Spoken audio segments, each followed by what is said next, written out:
You know, when we think about structured on-the-job training, there are many benefits for the trainees and the outcomes for the organization, which we've talked about a little bit.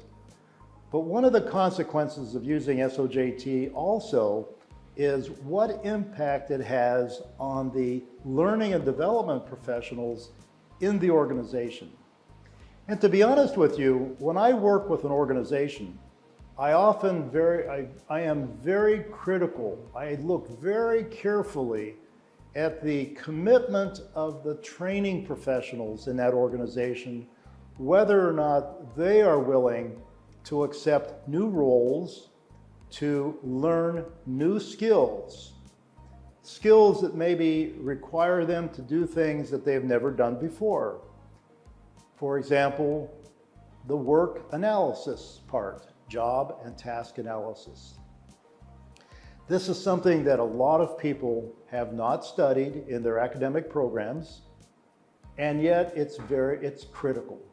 And I have a book, as you know, on work analysis, which I use with the workshops that I deliver, which is a way of helping people to conduct job analysis, task analysis, other kinds of analysis techniques that are critical as part of an L&D role. I use an expression, and this is an expression I've used all over the world where I go, and it has to be translated and explained. But in English, we use a colloquial expression that we want people to get their hands dirty. So I'm not sure if this audience understands. I'm not saying literally, get your hands dirty.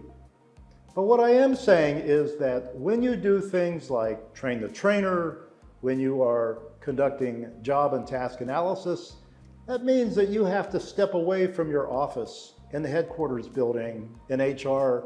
That means you have to go into the work area. You have to ask questions. You have to ask subject matter experts. Tell me the major activities on your job.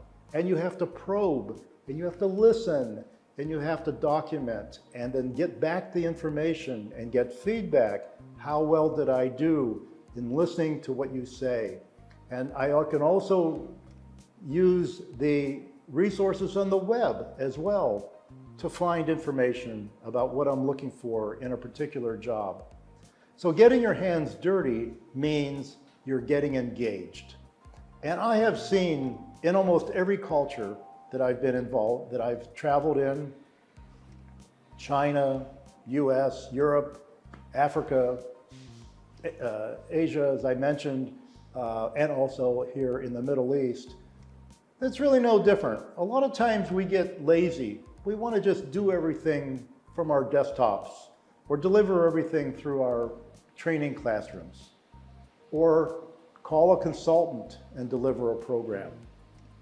That's good in some respects, but we also have to have the skills to really do this kind of work on our own. And that's a question for L&D professionals in these organizations. Are they willing to take on and learn these new skills?